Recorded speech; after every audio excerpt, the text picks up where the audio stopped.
Салют, people, с вами Human, и как всегда глоточек полезной и вкусной информации для вас.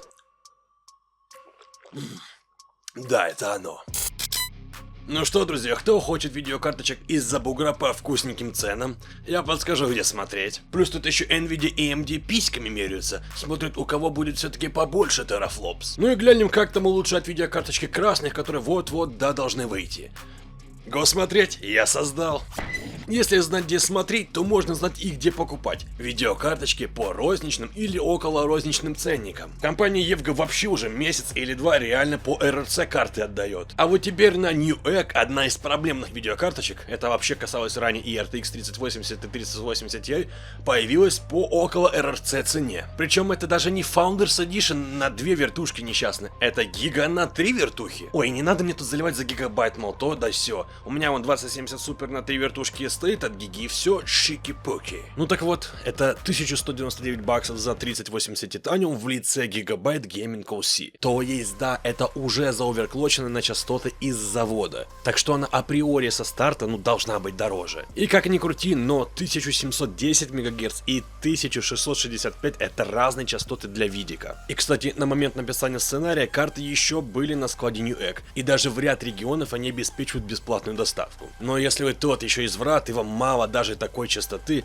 то изи-пизи, посмотрите на красавицу XC3 Ultra Gaming, тут на 15 МГц больше. Но правда и стоит она подороже на целых 8 десятков зеленых. Но, если для вас все-таки эта сумма многовато, хоть мы рассматриваем все же RTX 3080 Ti флагман игровой индустрии, как минимум в линейке Nvidia, то почему бы не посмотреть на ванильную RTX 3080? И, кстати, от Евга. Это RTX 3080 FTW3 Ultra Gaming, и всего лишь за 869 баксиков. Ну а Founder вообще стоит 699 долларов. Разница в целых 170 баксов. Ну, правда, потому что частота у Евги все же повыше. Да и охлад тут явно покраше, учитывая, что их метод охлаждения ICX3, ну, показал себя достаточно хорошо. Ну и плюс металлический бэкплейт и изобилие RGB подсветки.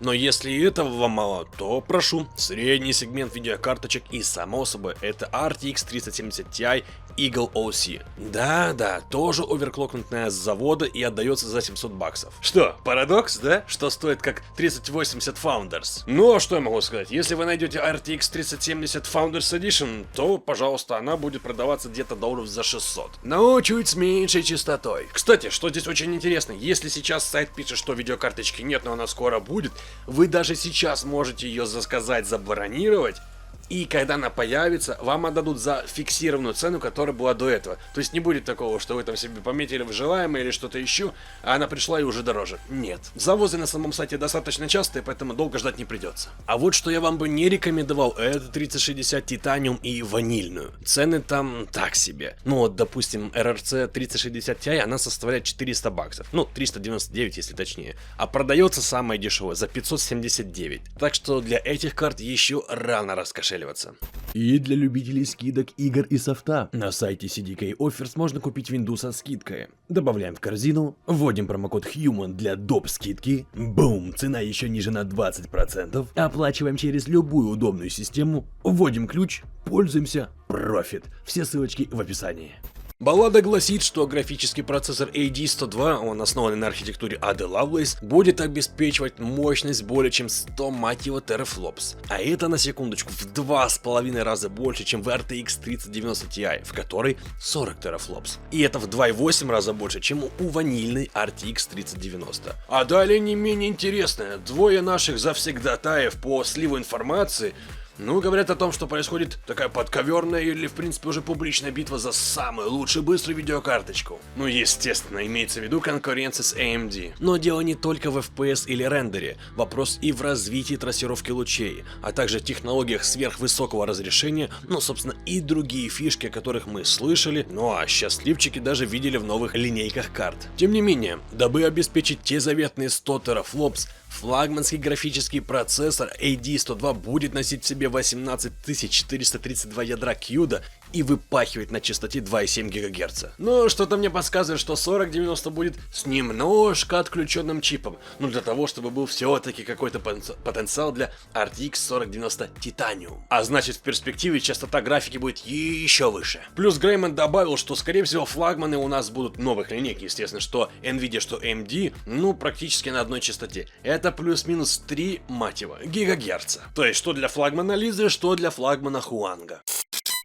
Сейчас я вам обозначу новые данные по видеокарточкам красных, и потом под конец вы поймете, в чем здесь соль. Ранее предполагалось, что Radeon RX 7900 XT, он же Navic 31, будет иметь в общей сложности 15360 шейдеров на двух идентичных 5-нанометровых кристаллах. Но, согласно новой информации от того же Греймана, эта цифра теперь была сокращена до 12288 и распределена по двум чипам. Кстати, вполне возможно, что и 6-нанометровые MCD, они были изменены. А более того, Navi 32, уже не 31, также будет представлять собой чипсет из двух 5-нанометровых графических вычислительных кристаллов GCD и 4 или 6-нанометровых MCD. То есть, если мы с вами раньше говорили о 10240 ядрах в паре с 192-битной шиной, плюс еще 12 гигабайт памяти GDDR6, то вот теперь это будет, скорее всего, 8192 шейдера. А вот Navic 33 никак не изменился. Там все те же 4096 потоковых процессоров. И вроде бы как Radix RX 7700 XT обеспечит увеличение производительности, ну, более чем в 2 раза. Кэш-память L3 составит от 64 до 128 мегабайт, шина в 128 бит и 8 гиг видеопамяти GDDR6. Само же ядро Navi 33 будет работать на частоте до 3 ГГц. А вот модели партнера, нетрудно догадаться, могут стать еще мощнее. В итоге, что мы с вами видим? Меньшая производительность? Не, ребятки, так кажется только на первый взгляд. В результате произошло сокращение количества ядер с максимальной масштабируемостью. Говоря простым языком, это оптимизация технологий. Ну, не знаю как вы, но я такие видеокарточки жду и хотел бы их протестировать. Систему нам мощную с вами дадут. Даже если это будут какие-то около стартовые карты, все равно нужно помощнее. Еще и с новыми камушками бы, новой оперативкой. Вкуснятина. В общем, ребятки, на сегодня у меня для вас все. С вами, как всегда, был Human. Как всегда, приглашаю вас на свой второй канал игровой. Ну и как всегда, кайфовой вам игры.